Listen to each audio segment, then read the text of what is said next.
12 News Eye on Agriculture with Britton Rucker. The USDA targeting seed and meat industries, the reason why and how it could impact you. Plus changes to some FSA programs, some of which are to loan programs. What you need to know just ahead. Good evening and welcome in to Eye on Agriculture. I'm Britton Rucker.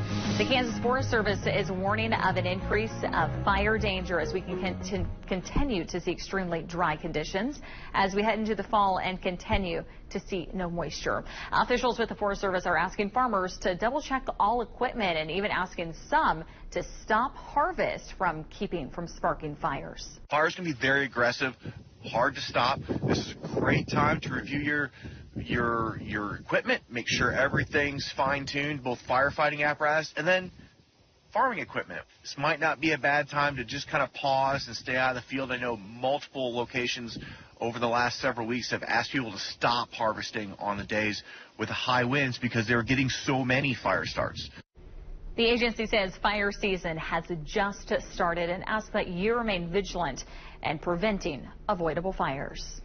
And one farming family knows the story all too well. 12 News reporter Gabrielle Hernandez was in Decatur County and talks with a family that knows the danger firsthand after a close call this week. It just takes one little spark on a windy day. Strong winds, dry grass, and low humidity. A recipe for wildfire concerns. It's something the Bishop family knows all too well. And my daughters are driving age and they're working on their learner permit hours, so they were driving country roads and came back and parked in the tall grass like I've told them several times not to because it'll start a fire. And sure enough, it did. The fire only taking 30 seconds to knock out 2 acres worth of the Bishop's pasture, something he says could have been a lot worse. Any other direction, we'd have lost horses, camper, horse trailers, everything like that. Nobody was hurt, but it could have been a lot worse.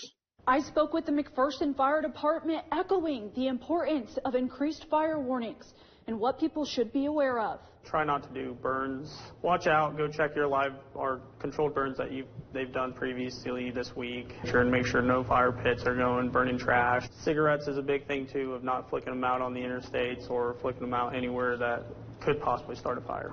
Adding running combines could also add more of a risk. Taking a couple days off is not a bad idea.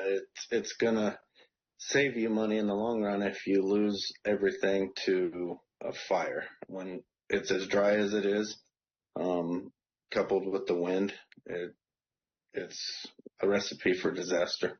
In McPherson, Gabriela Hernandez, 12 News. Scientists at K-State will lead an $800,000 project to stop the spread of a pair of insects that prey upon America's food supply. Now, the project is funded by the USDA's National Institute of Food and Agriculture. It'll focus on ways to stop the spread of the copra and grain borer beetles. The beetles eat harvested grain and grain-based products.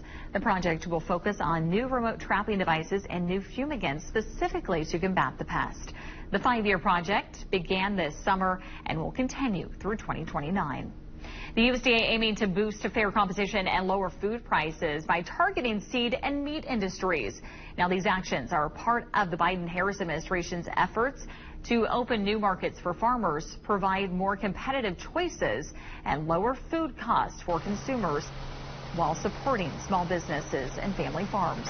Changes include the framework of seed competition, a meat retail industry report, and a cattle price discovery initiative.